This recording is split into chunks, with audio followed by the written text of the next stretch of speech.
এখনো পৃথিবীতে আমেরিকাকে বলা হয় যে ওদের দেশে অর্থনৈতিক মন্দা চলছে, বলা হয় যে তাদের 50টি স্টেটের স্বাধীনতা এবং সার্বভৌমত্ব টিকে রাখতে তাদেরকে মূল্য দিতে হচ্ছে, কিন্তু তারপরও আমেরিকাই ওদের একটা আলাদা দেশপ্রেম আছে, ওদের একটা জাতীয়তাবোধ আছে। ওরা এক সময় দাসত্বের শৃঙ্খল থেকে নিজেদেরকে মুক্ত করেছিল। পার্থক্য হচ্ছে এই যে ওই দেশগুলো আগে থেকেই শিল্প বিপ্লবের কারণে 1793 সালে ইউরোপে প্রথম শিল্প বিপ্লব ঘটে, আর তার আগে আমেরিকা দূরপ্রাচ্যের দেশ হলো। এই দেশগুলো আগে থেকেই সভ্যতাকে যারা লালন করে, যে কারণে সব মানুষ জাতি সভ্য হয়। ইন্ডাস্ট্রিয়ালাইজেশন বা বিপ্লবায়নের কারণে মানুষের শহর কেন্দ্রিক জীবন সভ্যতা গড়ে ওঠে, মানুষের দৃষ্টিভঙ্গি প্রসারিত হয়। সে সকল প্রেক্ষাপটে আমেরিকা বা গোটা ইউরোপ জুড়ে আমরা সর্বকালই তাদেরকে যাবৎকাল পর্যন্ত তাদেরকে মনে করি যে তারা আমাদের চেয়ে উন্নত, আসলে উন্নত জীবনধারা, জীবনবোধ। আর এটা সত্য যে অর্থনৈতিক সক্ষমতার কারণে মানুষের দৃষ্টিভঙ্গির পরিবর্তন ঘটে। একটা গরিব পরিবারে যেখানে প্রতিদিনের টানাপোড়েন থাকে, খাদ্যদ্রব্যের সংকট থাকে, জীবনের স্বাভাবিক টানাপোড়েন থাকে, স্বাভাবিক চাহিদা পূরণে, সেখানে আর যে মানসিক শান্তি থাকে না। আর মানসিক শান্তি না থাকার কারণে দ্বন্দ্ব সংঘাত তৈরি হয় বেশি। গরিব রাষ্ট্রগুলোর এই অবস্থা, পারস্পরিক ক্রিয়া প্রতিক্রিয়া বেশি। যখন মানুষের পেট ভরা থাকে, পেট ভালো থাকলে মাইন্ডসেট ভালো থাকে। আর যখন মানুষের কাজ থাকে, হাতে প্রচুর, মানুষ যখন উৎপাদনের দিকে ধাবিত হয়, তখন মানুষের দৃষ্টিভঙ্গির একটা পরিবর্তন ঘটে। সেটা ধর্মীয় ভিত্তিতে রাষ্ট্রকে নানানভাবে দেখা যায়, কিন্তু আমরা যদি কর্মযোগ্যতার ভিত্তিতে দেখি তাহলে দেখবো যে ওই দেশগুলো আমাদের চাইতে এই কারণে উন্নত।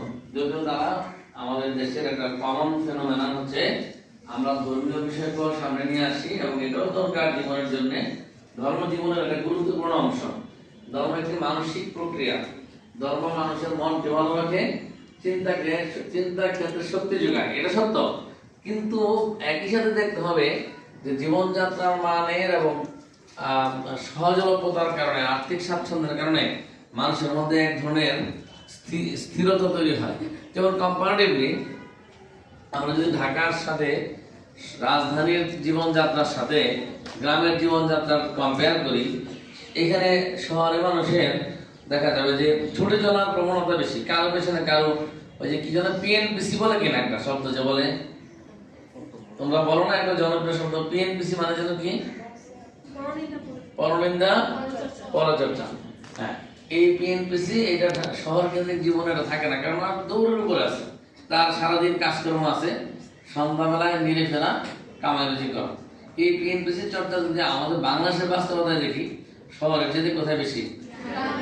এমনি করে দেশীয় আন্তর্জাতিক প্রেক্ষাপটে দেখলে আমাদের দেশে যত বেশি, ইউরোপ এবং আমেরিকাতে তত।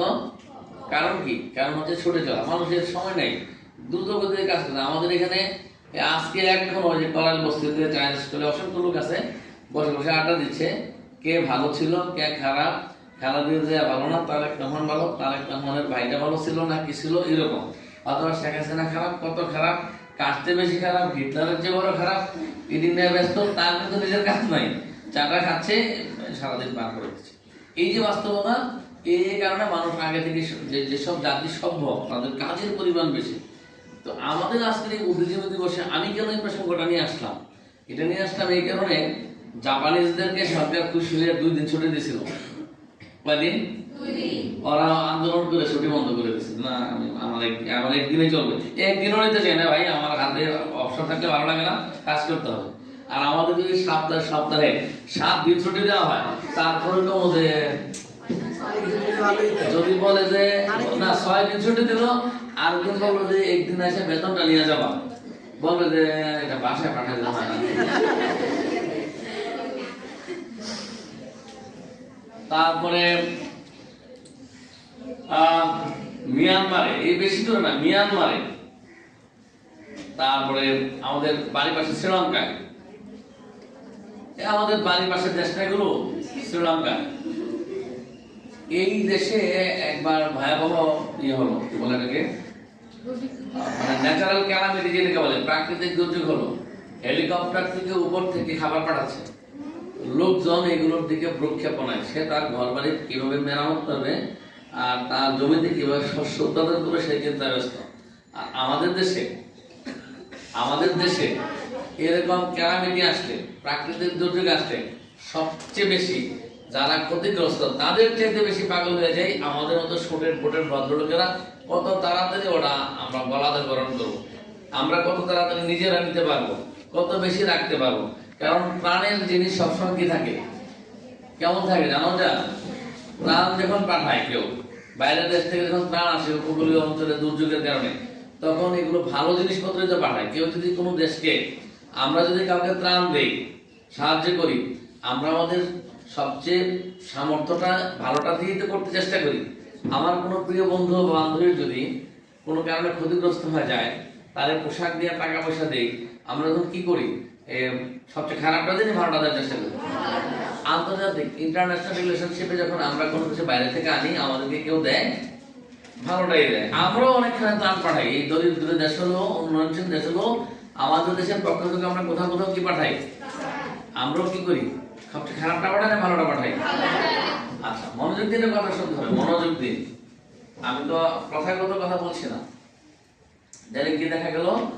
আমাদের দেশের একজন প্রখ্যাত অর্থনীতিবিদ ছিলেন, এই দেশের সরকারের মন্ত্রী পরিষদ বিভাগের সচিব ছিলেন এবং একজন স্কলার ছিলেন, উনি ডক্টর আকবর আলী খান। উনি একটা মন্তব্য করেছেন, তার ওরা কিন্তু কথা বলতেছো, আমি কিন্তু এগুলো খুব খুব খারাপ লাগে আমার।